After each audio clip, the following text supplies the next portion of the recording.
ओम शांति। आज की मुरली। बाप दादा मधुबन। मीठे बच्चे, तुमने रावण की मत पर बाप की ग्लानि की तो भारत कौड़ी तुल्य बना। अब उसे पहचान कर याद करो तो धनवान बन जाएंगे। प्रश्न: सीढ़ी के चित्र में कौन सा वंडरफुल राज समाया हुआ है? उत्तर: आधा कल्प है भक्ति की डांस और आधा कल्प है ज्ञान की डांस। जब भक्ति की डांस होती है तो ज्ञान की नहीं, और जब ज्ञान की होती है तो भक्ति की नहीं, क्योंकि भक्ति की डांस उतरती कला में ले जाती है। सतयुग त्रेता में भक्ति होती नहीं, भक्ति शुरू होती है द्वापर से। जब भक्ति शुरू होती है तो ज्ञान की प्रारब्ध पूरी हो जाती है, फिर उतरती कला होती है। कैसे उतरते हैं सो बाप बैठ समझाते हैं। मैं कल्प कल्प आकर बच्चों को कहता हूँ, तुम बच्चों ने हमारी बहुत ही ग्लानि कर दी है। जब जब भारत में इस आदि सनातन देवी देवता धर्म की बहुत ही ग्लानि होती है, तब मैं आता हूँ। ग्लानि किसको कहा जाता है वो भी समझाते हैं। बाप कहते हैं, मैं विकारी नर्कवासी भारत को आकर कल्प कल्प स्वर्गवासी बनाता हूँ। तुम मेरी ग्लानि आसुरी मत पर करने के कारण कितने कंगाल बन गए हो। राम राज्य था, अभी है रावण राज्य, जिसको हार और जीत दिन और रात कहा जाता है। अब विचार करो, मैं कब आऊं? जिन्हों को राज्य दिया वही राज्य गवा बैठे हैं। हिसाब किताब तो सारा समझाया ही है। मैं आकर वर्षा देता हूँ, फिर रावण आकर तुमको श्रापित करते हैं। भारत को खास, दुनिया को आम। भारत की महिमा का भी किसको पता नहीं है। पहले पहले भारत ही था। कब था, कैसे था, कौन राज्य करते थे, किसको भी कुछ पता नहीं है, कुछ भी समझते नहीं है। जो देवता थे, शक्ल मनुष्य की, सीरत देवताओं की थी। अब सूरत भल मनुष्य की है। सीरत आसुरी है। जिसको समझाते हैं वो समझते नहीं हैं, क्योंकि पारलौकिक बाप को ही नहीं जानते और ही बैठ गाली देते हैं। बाप की ग्लानि करते करते बिल्कुल ही कौड़ी तुल्य बन गए हैं। भारत का डाउनफॉल हो गया है। ऐसी हालत जब होती है, बाप कहते हैं, तब मैं आता हूँ। अभी तुम बच्चों को सम्मुख समझा रहा हूँ। कल पहले भी ऐसे ही समझाया था।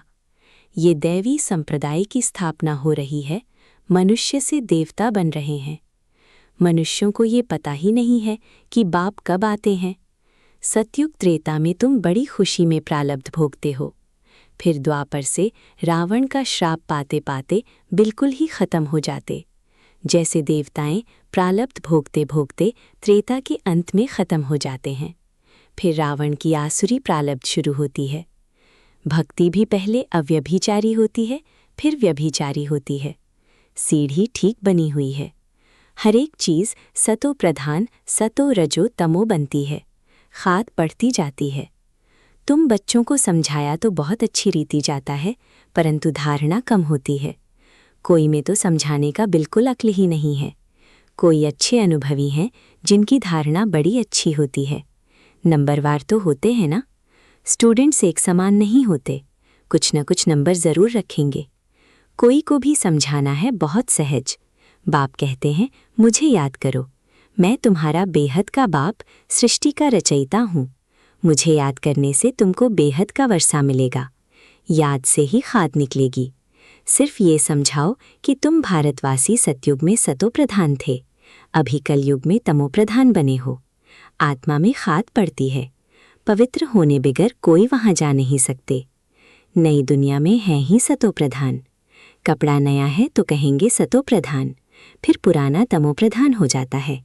अभी सबका कपड़ा फटने लायक है। सब चढ़चढ़ी भूत अवस्था को पाए हुए हैं।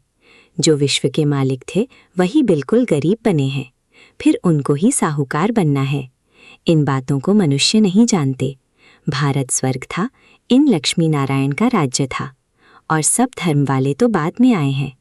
बाप तुमको रियल बात बैठ समझाते हैं। गीता का देखो कितना मान है।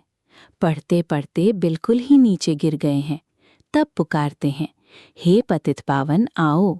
हम भ्रष्टाचारी बन गए हैं। सद्गति तो भगवान ही दे सकते हैं। बाकी शास्त्रों में तो सब है भक्ति मार्ग। तुम्हारी बुद्धि में बैठा हुआ है, हम बाबा के ज्ञान से देवता बनते हैं। अब सारी दुनिया से वैराग्य है। सन्यासी भी भक्ति करते हैं, गंगा स्नान आदि करते हैं ना। भक्ति भी सतो प्रधान, फिर रजो तमो होती है। ये भी ऐसे है। आधा कल्प ब्रह्मा का दिन और आधा कल्प रात गाई जाती है। ब्रह्मा के साथ जरूर ब्राह्मणों का भी होगा। तुम अभी दिन में जाते हो, भक्ति की रात पूरी होती है। भक्ति में तो बहुत दुख है, उनको रात कहा जाता है। अंधेरे में धक्के खाते रहते हैं भगवान से मिलने के लिए। भक्ति मार्ग में सद्गति देने वाला कोई होता नहीं। तुम्हारे सिवाय कोई भी यथार्थ रीति भगवान को नहीं जानते हैं। आत्मा भी बिंदी, परमात्मा भी बिंदी है, ये बात कोई भी समझ न सके। परमात्मा ही स्वयं आकर ब्रह्मा तन से समझाते हैं। उन्होंने फिर भागीरथ बैल के रूप में दिखाया है। अब बैल की तो बात ही नहीं है। बाप सब बातें अच्छी रीति समझाते हैं, परंतु किसी की बुद्धि में पूरी रीति बैठता नहीं। बाप बैठ समझाते हैं, बच्चे मैं तुम आत्माओं का बाप हूँ, तुम मुझे याद करो और वर्षे को याद करो तो तुम्हारे विकर्म विनाश होंगे। फिर भी कहते हो भूल जाते हैं। वाह, ऐसे साजन व बाप को भूलना चाहिए। स्त्री पति को अथवा बच्चे कभी बाप को भूलते हैं क्या? यहाँ तुम क्यों भूलते हो? कहते भी हो बाबा आप हमको स्वर्ग का मालिक बना रहे हैं, फिर भी भूल जाता हूँ। बाप कहते हैं याद नहीं करेंगे तो अंदर जो कट चढ़ी है वो कैसे निकलेगी? मुख्य बात है ही याद की। अपना कोई दूसरे धर्म से ताल्लुक नहीं है। स्कूल में तो हिस्ट्री ज्योग्राफी समझाते हो, कोई तो बिल्कुल समझते नहीं। बाप पढ़ाते हैं, ये बुद्धि में बैठता नहीं है। अच्छा बाप और वर्षा तो याद करो कि ये भी भूल जाते हो। जिसके लिए आधा कल्प से भक्ति करते आए उस बाबा को याद नहीं करते। तुम बच्चों की बुद्धि में है, अब हम ये शरीर छोड़ राजाई में जाएंगे, ये अंतिम जन्म है। सूक्ष्म वतन में उनके फीचर्स तो वही देखते हो, वैकुंठ में भी देखते हो। जानते हो ये मम्मा बाबा ही लक्ष्मी नारायण बनते हैं। तुम जब सतयुग में रहते हो तो समझते हो कि ये एक शरीर छोड़ दूसरा लेना है। वहाँ उनको ये पता नहीं रहता कि सतयुग के बाद त्रेता आएगा, द्वापर आएगा, हम उतरते जाएंगे। ज्ञान की बात नहीं रहती है, पुनर्जन्म लेते रहते हैं। वहाँ आत्माभिमानी रहते हैं, फिर आत्माभिमानी से देह अभिमानी बन जाते हैं। ये नॉलेज सिर्फ तुम ब्राह्मणों को है और कोई के पास नहीं है। ये ज्ञान ज्ञानेश्वर जो ज्ञान का सागर बाप है वही सुनाते हैं। जरूर ब्राह्मण के बच्चे ब्राह्मणों को ही सुनाएंगे। ब्राह्मण के बच्चे हैं ब्राह्मण संप्रदाय, रात दिन का फर्क है। तुम पुरुषार्थ कर संपूर्ण गुणवान बनते हो, संपूर्ण निर्विकारी। गृहस्थ व्यवहार में रहते भी तुम बाप को याद करो। कर्म तो करना ही है, बुद्धि का योग बाप के साथ लगा रहे। कर्म भल कोई भी करो, बढ़ई का काम करो व राजाई का करो। राजा जनक का भी गायन है ना, राजाई करते रहो परंतु बुद्धि का योग बाप के साथ लगाओ तो वर्षा मिल जाएगा। बाप कहते हैं मन मना भवा, मामेकम याद करो। शिव बाबा कहते हैं सिर्फ शिव कहने से लिंग याद आएगा, और तो सबके शरीर का नाम लिया जाता है, पाठ शरीर से बजाते हैं। अभी तुमको आत्म अभिमानी बनाया जाता है जो आधा कल्प चलता है। इस समय सभी हैं देह अभिमान में, वहां आत्माभिमानी होंगे, यथा राजा रानी तथा प्रजा। आयु तो सबकी बड़ी होती है, यहाँ सबकी आयु कम है। तो बाप सम्मुख बैठ बच्चों को कितना अच्छी रीति समझाते हैं। हे आत्माओं, क्योंकि आत्मा ज्ञान लेती है, धारणा आत्मा में होती है। बाबा को शरीर तो है नहीं, आत्मा में सारा ज्ञान है। आत्मा भी स्टार है, बाबा भी स्टार है। वो पुनर्जन्म नहीं लेते हैं, आत्माएं पुनर्जन्म लेती हैं। इसलिए बाबा ने काम दिया था कि परमात्मा की महिमा और बच्चे की महिमा लिख कर आओ। दोनों की अलग अलग है। श्री कृष्ण की अलग महिमा है, वो साकार, वो निराकार। इतना गुणवान किसने बनाया? जरूर कहेंगे परमात्मा ने बनाया। इस समय तुम ईश्वरीय संप्रदाय हो, तुमको बाप सिखला रहे हैं, पीछे फिर प्रारब्ध भोगते हैं। सतयुग है तो कोई नहीं सिखलाएंगे, भक्ति मार्ग की सामग्री ही खत्म हो जाती है। इस दुनिया से वैराग्य भी चाहिए, अर्थात देह सहित देह के सब संबंध छोड़ अपने को अशरीरी आत्मा समझना है। नंगे आए थे, नंगे जाना है। ये पुरानी दुनिया खलास हो जानी है, हम सब नई दुनिया में जाने वाले हैं। बस ये याद की मेहनत करते रहो, इसमें ही फेल होते हैं, याद करते नहीं हैं। जो भी समझने के लिए आते हैं उनको भी यही समझाना है। शिव बाबा ब्रह्मा द्वारा कहते हैं कि मुझे याद करो, तो याद से तुम्हारी खात निकल जाएगी, तुम विष्णुपुरी के मालिक बन जाएंगे। विष्णुपुरी ही स्वर्गपुरी है। तो जितना हो सके बाप को याद करो। जिस बाप को आधा कल्प याद किया है, अब वो सम्मुख आए हैं। कहते हैं, मुझे याद करो, उनको कोई भी जानते नहीं, खुद ही आकर अपना परिचय देते हैं। मैं जो हूँ, जैसा हूँ, ऐसा कोई विरला जानते और निश्चय करते हैं। निश्चय कर लेते हैं तो पुरुषार्थ कर वर्षा पा लेते हैं। शिव बाबा कहते हैं, मुझे याद करने से ही तुम्हारे विकर्म विनाश होंगे और तुम पवित्र बन पवित्र दुनिया के मालिक बनेंगे। विकर्म कोई भी नहीं करना है। अच्छा, मीठे मीठे से किलधे बच्चों प्रति माता पिता बाप दादा का याद प्यार और गुड मॉर्निंग। रूहानी बाप की रूहानी बच्चों को नमस्ते। धारणा के लिए मुख्य सार: 1. पुरुषार्थ कर संपूर्ण गुणवान बनना है। कर्म कोई भी हो, लेकिन बाप की याद में रहकर करना है, कोई भी विकर्म नहीं करना है। 2. ये पुराना कपड़ा शरीर जर्जड़ी भूत है, इससे ममत्व निकाल देना है। आत्मा को सतोप्रधान बनाने का पूरा पुरुषार्थ करना है। वरदान: सदा अतीन्द्रिय सुख की अनुभूति करने वाले अटल अखंड स्वराज्य अधिकारी भव।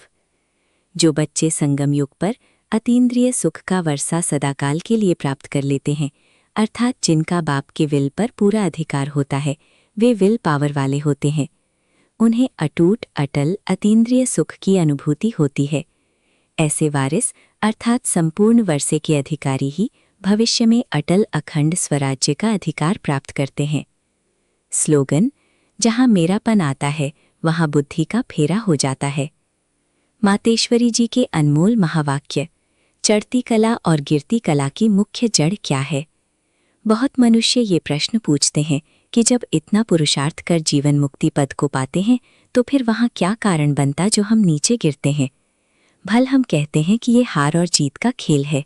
इसमें चढ़ती कला और उतरती कला होने का भी कोई कारण जरूर है, जिस कारण के आधार पर ये खेल चलता है। जैसे पुरुषार्थ से हम चढ़ रहे हैं, वैसे गिरने का भी कारण जरूर है। अब कारण भी कोई बड़ा नहीं है, जरा सी भूल है।